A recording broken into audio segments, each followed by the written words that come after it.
बिस्मिल्लाहिर्रहमानिर्रहीम। अस्सलाम वालेकुम। Welcome to my channel in learn chemistry. आज हम लोग फर्स्ट ईयर केमिस्ट्री का ही फर्स्ट चैप्टर के इम्पॉर्टेंट टॉपिक पढ़ने लगे हैं जो कि हैं आयन्स। सबसे पहले हमें पता होना चाहिए कि आयन होता क्या है। कोई भी स्पीशी है उसके अगर ऊपर पॉजिटिव चार्ज है या नेगेटिव चार्ज है तो उसको हम लोग आयन कहते हैं। मीन्स के कोई भी हमारे पास स्पीशी या कोई भी मॉलिक्यूल है जो न्यूट्रल है, कोई भी एटम है जो न्यूट्रल है, उसके ऊपर अगर कोई भी चार्ज हो वो चार्ज पॉजिटिव भी हो सकता है, वो चार्ज नेगेटिव भी हो सकता है। अगर कोई भी चार्ज हो तो हम उस स्पीशी को आयन कहेंगे। अब आयन्स की आगे टाइप्स होते हैं। 2 टाइप्स के आयन्स होते हैं। एक तो होता है पॉजिटिव आयन, इनको कैटाइंस भी कहा जा सकता है जिनके ऊपर पॉजिटिव चार्ज हो, और दूसरा है नेगेटिव आयन्स, इनको अनाइन भी कहा जाता है जिसके ऊपर नेगेटिव चार्ज हो। सबसे पहले हम लोग देखते हैं कि पॉजिटिव आयन जो है ये कैसे बनते हैं। मींस कि हमारे पास जो आयन है ये बनता कैसे है, तो किसी भी स्पीशी के ऊपर चार्ज आता क्यों है और कैसे आता है, सबसे पहले हमें ये पता होना चाहिए। जो पॉजिटिव आयन है या कैटाइंस हैं, जब हम लोग किसी भी न्यूट्रल एटम पे को एनर्जी प्रोवाइड करते हैं, उस पर एनर्जी उसको दी जाती है, तो वहाँ से जब एक इलेक्ट्रॉन रिमूव हो जाता है या अपने उस ऑर्बिटल से जंप करके किसी और एटम के ऑर्बिटल में एंटर हो जाता है, तो जो पीछे एटम जहाँ से वो रिमूव होता है वहाँ पे पॉजिटिव चार्ज आ जाता है। क्यों आता है?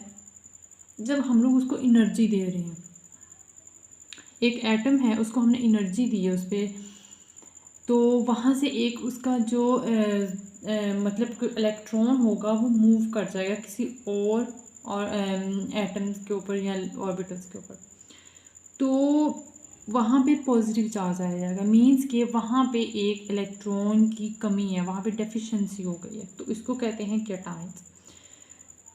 A species which have positive charge is called cation. Energy supply to neutral atom. हमेशा न्यूट्रल एटम को ही एनर्जी देंगे तो ही कैटाइंस बनेंगे।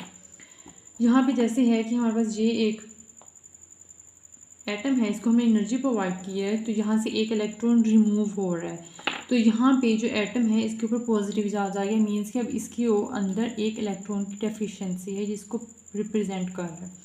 यहाँ पे एनर्जी का जो चेंज आया है, मीन्स कि जो एनर्जी हम प्रोवाइड की वो पॉजिटिव में जाएगी। ये एक एंडोथर्मिक प्रोसेस होता है। फॉर्मेशन ऑफ पॉजिटिव आयन जो होते हैं ये एक एंडोथर्मिक प्रोसेस होता है। मीन्स कि हमें एनर्जी देनी पड़ती है। जो मोस्ट कॉमन कैटाइंस हैं वो हमारे पास होते हैं मेटल आयंस, जैसे कि सोडियम है, पोटाशियम है, कैल्शियम है। इनको कैटाइंस बनाना ईजी होता है, इनको बहुत आसानी से ये न्यूट्रल एटम्स पे हम लोग एनर्जी प्रोवाइड करेंगे, उनको देंगे और वो इजीली कैटाइंस बन जाएंगे, ये पॉजिटिव आयन बन जाएंगे। इसके बाद हमारे पास आता है नेगेटिव आयन क्या होता है या एनायन क्या होता है।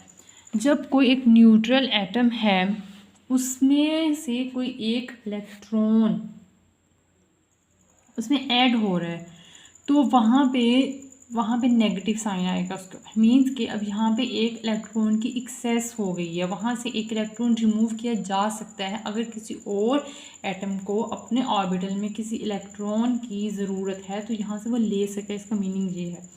Species which have negative charge, negative ion है तो नेगेटिव चार्ज होगा ऑब्वियसली, जैसे पॉजिटिव आयन थे तो पॉजिटिव चार्ज था, नेगेटिव आयन है तो नेगेटिव चार्ज है। Electrons are added in neutral atom, neutral atom में एक इलेक्ट्रॉन ऐड होगा और यहाँ पे एनर्जी रिलीज होगी।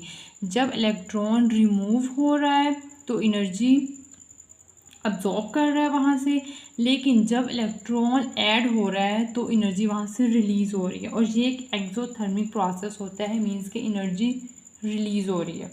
जैसे कि यहाँ पे हमारे पास एक एटम है बी, हम लिया है, वहाँ पे ए लिया था, तो इसके अंदर अगर हम लोग एक इलेक्ट्रॉन को ऐड करवा रहे हैं तो यहाँ पे इसके ऊपर नेगेटिव साइन आ रहा है। मीन्स कि इसके पास पहले जो इसके ऑर्बिटल्स थे वहाँ पे जो इसकी वैलेंसी पूरी थी, इसको इलेक्ट्रॉन की ज़रूरत नहीं थी, लेकिन फिर भी अगर हम लोग इसमें इलेक्ट्रॉन ऐड करवा रहे हैं तो ये अपने ऊपर नेगेटिव साइन शो करेगा।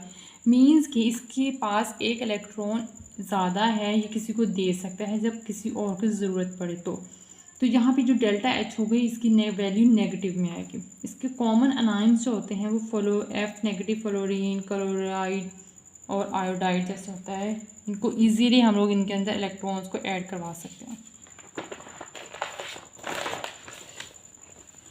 इसके बाद वो था हमारे पास आयन, सिंपल आयन। इसके बाद एक छोटा सा टॉपिक है मॉलिक्यूलर आयन क्या होते हैं। मॉलिक्यूलर स्पीशी हैविंग पॉजिटिव और नेगेटिव चार्ज, ये है कि अगर कोई मॉलिक्यूल है वो अपने ऊपर पॉजिटिव या नेगेटिव चार्ज रख रहा है तो उसको हम लोग आयन कहेंगे, मॉलिक्यूलर आयन कहेंगे। वहाँ पे था कि कोई जो एटम है उसके ऊपर अगर वो सिंपल आयन जी हम लोग डिफाइन करें तो वहाँ पे वो कहता है कि एनी स्पीशी, कोई भी स्पीशी जो नेगेटिव या पॉजिटिव चार्ज रख रही है तो उसको हम लोग आयन कह रहे हैं। लेकिन मॉलिक्यूलर आयन में हम लोग स्पेशली लिखेंगे कि मॉलिक्यूलर स्पीशी के ऊपर अगर पॉजिटिव या नेगेटिव चार्ज होगा तो ही हम लोग उसको मॉलिक्यूलर आयन करेंगे। जैसे कि N2 है मतलब कि उसके बाद C2H4 है, इसके ऊपर पॉजिटिव है, इसके ऊपर पॉजिटिव है, CO पॉजिटिव है, इसके ऊपर भी इस तरह मॉलिक्यूल्स हैं। ये 2 या 2 से ज़्यादा एटम से बने हुए हैं, ये डिफरेंट एटम से बना हुआ है, ये भी डिफरेंट एटम्स के साथ बना हुआ है, तो ये मॉलिक्यूल्स हैं। They are also called radical cation. जो मॉलिक्यूलर आयंस होते हैं इनको रेडिकल कैटाइंस भी कहा जा सकता है। Beams of electrons having energy 10 to 15 electron volt is bombarded on molecule. इसमें ऐसे होता है कि जब रेडिकल कैटाइंस हमने बनाने हैं तो हमारे पास ज़्यादा अमाउंट में एनर्जी रिक्वायर्ड होती है। इन कॉन्ट्रास्ट जो हम लोगों ने सिंपल आयन बनानी है, क्योंकि वहाँ पे हमारे पास सिर्फ एक एटम मौजूद है, लेकिन यहाँ पे हमारे पास मॉलिक्यूल है पूरा, उसके ऊपर ज़्यादा एनर्जी उसको ऊपर बम्बार्ड करवाएंगे तो ही वहाँ से इलेक्ट्रॉन रिमूव हो पाएगा।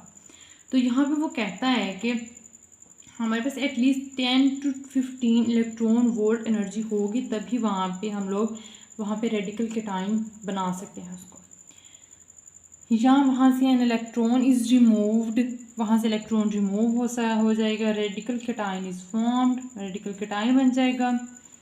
This radical cation is called molecular ion. ये जो रेडिकल कैटाइन होगा इसको हम लोग कहेंगे मॉलिक्यूलर आयन।